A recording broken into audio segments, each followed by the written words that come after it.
कुरु मे देव सर्वकार्येषु सर्वदा.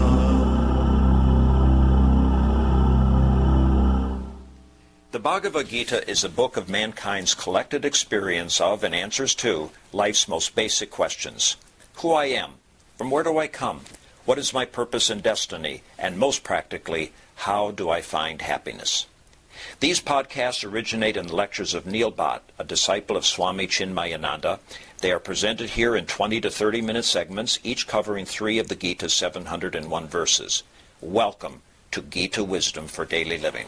We had been discussing chapter 1, Arjuna Vishad Yoga, Yoga of Arjuna's grief. The chapter opened with Dhritarashtra's question, showing his anxiety about what's happening at Dharmakshetra, Kurukshetra. The Kurukshetra, which is the Dharmakshetra, because they have got together there to establish Dharma. Both sides, you think, we are establishing Dharma. Then for the next 10 verses, we have seen Duryodhana's anxiety, whether this is enough for him to win this war. So he went to Drona, he told him all the things what is in his mind. He reflected his anxiety that whether this army is enough or not, or it seemed like it is enough that we can win this war. So whether the war is winnable or not was his anxiety in the next 10 verses. Seeing that, Bhishma declared the war. So he blew his conch, and that was the declaration of war. The next 6 verses we see that what was the response from the other side and what was the condition after the war is declared. That's where we see Arjuna getting really excited about this war. He picked up his Gandiv and raised his Gandiv. So we know he is ready. As we discussed last time, when Sanjay went to Virata's kingdom to meet with Pandavas for peace treaty, basically Sanjay's task was to convince Pandavas to give up this fight without getting anything in return. So just for the sake of being good, don't fight. That's what Arjuna told Sanjay, that tell Duryodhana, we will completely destroy the entire Dhritarashtra clan. When Krishna and I are together, even Indra's army cannot win us. So our victory is guaranteed. So when Arjuna saw that now everyone is ready to fight, he picked up his Gandiv and raised his Gandiv, showing that he is ready. And he blew his conch. Krishna blew his conch, and then we have seen everybody else blew their conches. Arjuna at that point asked Krishna to put his chariot between the 2 armies. Up till this time, we see the Arjuna's supreme confidence. But when he saw the people on both sides, he probably remember everything Sanjaya said, Dhritarashtra's message, that what will happen if you have this war? Well, you have to fight against your own people, you'll be killing your own people, you'll be incurring sin. My sons are not smart enough. They do not follow me. But you people are the good ones. You're the nice people. You should follow the dharma. And that created problem for Arjuna. He started having nervous breakdown, then an anxiety attack, and then finally he got deluded in what is right and what is wrong. So we have seen Arjuna's argument why he should not fight. As we see that he has clearly indicated that he is not in his own senses. He says, I can stand, my body is burning, I cannot hold the Gandiv, and I see no good omens. Nimittani chapashyami viparetani keshava. I see bad omen. And he is the general of an army. He is not supposed to be in any kind of superstition. He is having delusion. Because the reality which he is describing is not the reality he thought just few minutes ago, hours ago, when he was ready to fight the war. He kept making argument to Krishna that what is the point in fighting this war and winning the kingdom for whom we are fighting. We do everything for our family and for the happiness and pleasure of our family. If we're going to destroy the family, what is the point in having this kingdom? And then he said, it will be okay if they kill me. It was given that if he doesn't fight, maybe he gets killed. Even if they kill me, it's fine. because I would not kill my relatives for the dominion over 3 worlds. And we say that means the complete control over this universe. So what to say about a small kingdom of Hastinapur? I'm not ready to fight. He's expecting that Krishna will have some positive reaction to his argument. That I think you're making some sense. We always wanted to have peace. Let's pack our bags and go home. But that is not happening. So he continues to make his own argument. So in verse 36, he says, Nihatya dhartrarashtraannaha ka priti sya janardana papam eva asrayet asman hatva etan atatayinaha. Killing the sons of Dhritarashtra, ka pritihi, what pleasure in it, O Janardana. Here he addresses Krishna as Janardana. Janardana is one all people invoke to get all that we desire. So Vishnu is called Janardana. Here Krishna is called Janardana. We say, what is the pleasure in killing these people? I'm invoking you, Janardana. You tell me where my pleasure lies. Papam eva asrayet asman.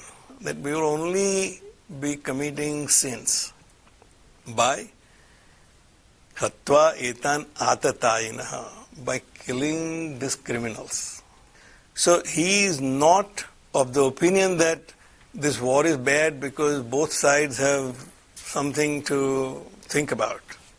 But he said, these people are criminals, that's given. But killing these criminals will incur sin. Here we see the contradiction in his argument. On one hand he says that these people are criminals, other hand he says, I do not want to punish them. Killing basically capital punishment to a criminal.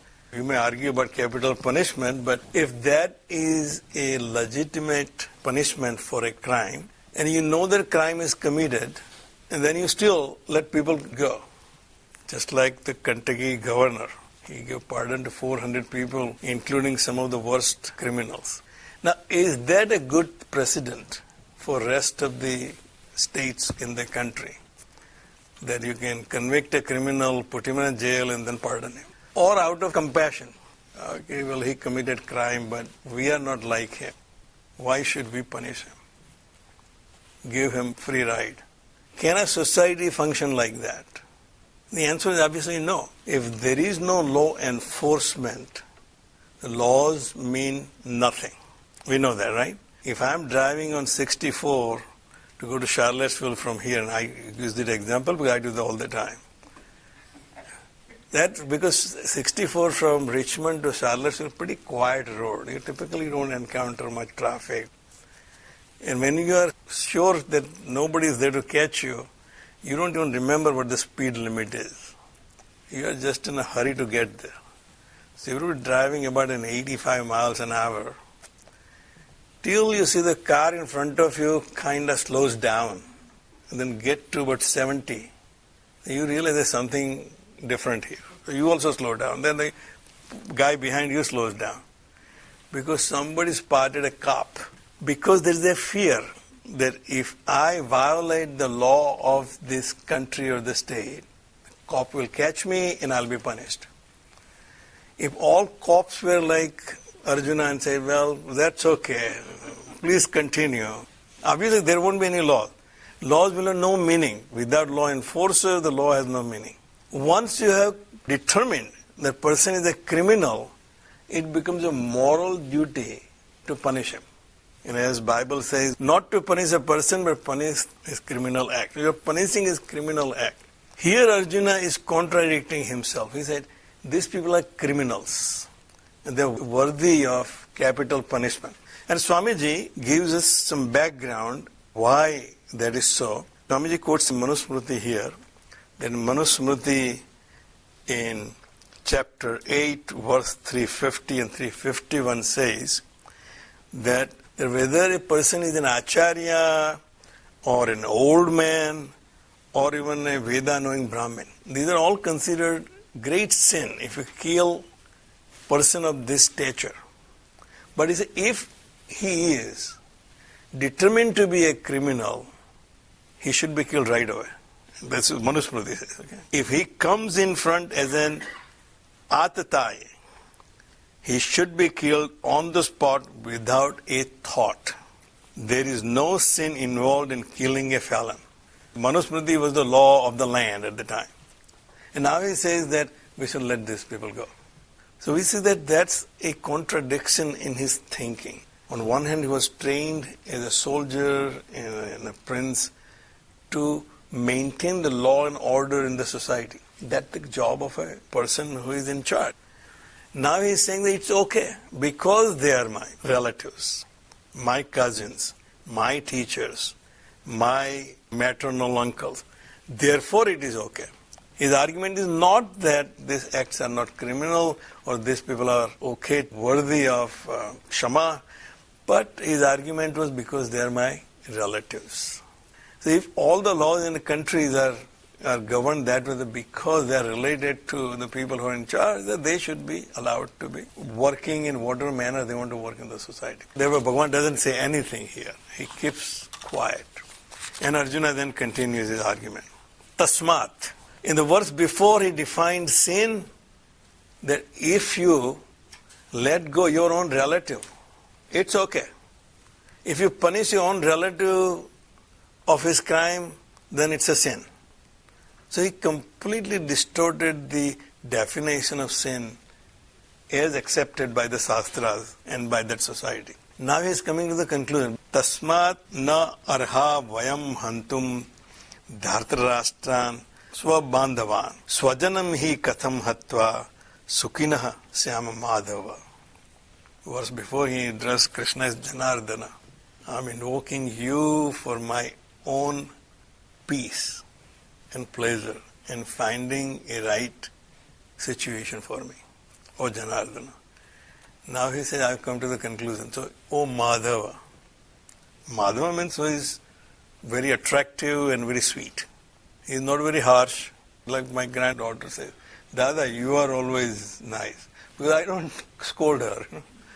Grandma is not that nice. My granddaughter is always sure that no matter what she does, she can get away with it, with me. Not with Meena or her mom or her dad. So Krishna here is Madhava. You are my friend, Krishna. You understand what I am talking about. Tasmat na arha. Therefore, we shall not kill the sons of Dhritarashtra and our relatives. How can we be happy by killing our own people? His conclusion and the argument for his conclusion. That we cannot be happy by killing our own people even though they are criminals. So obviously the lesson here is that there are sometimes you have to take some tough decisions in life. They may be your own people, your own children, your own relatives. But once you decide that their behavior is not appropriate, you have to take appropriate actions. So here moha and lobha together. Moha is they are my people. How can you go against my people?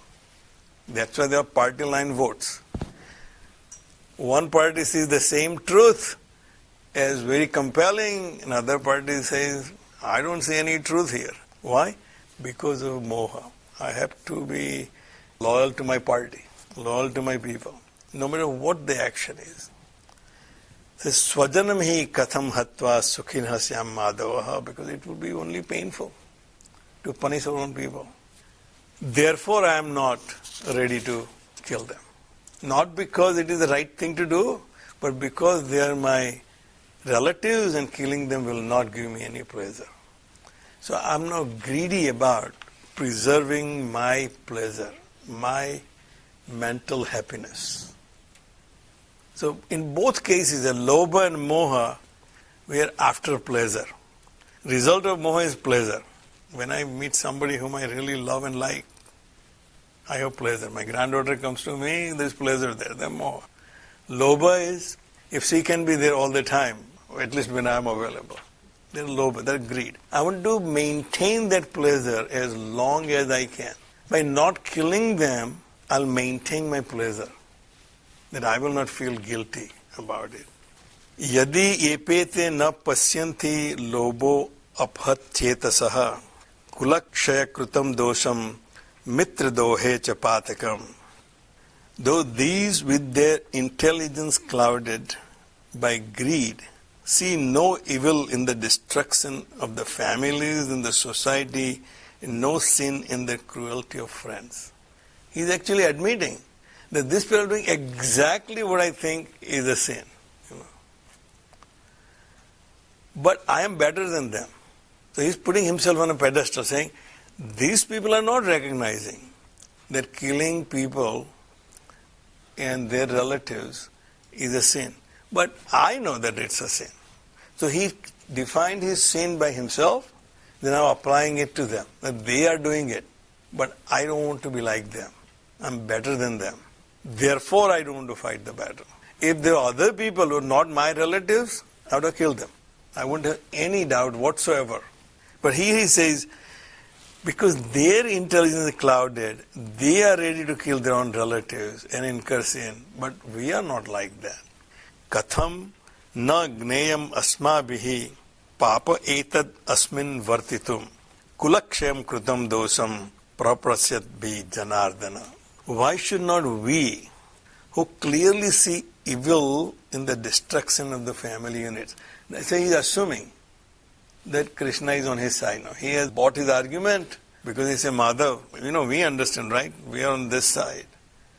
So he is assuming that Krishna has already accepted his argument. So he said, why should not we, who clearly see evil in the destruction of the family units? Family is important. That's the Republican Party constantly, family values, Family unit is important. Because family unit is the unit of a society.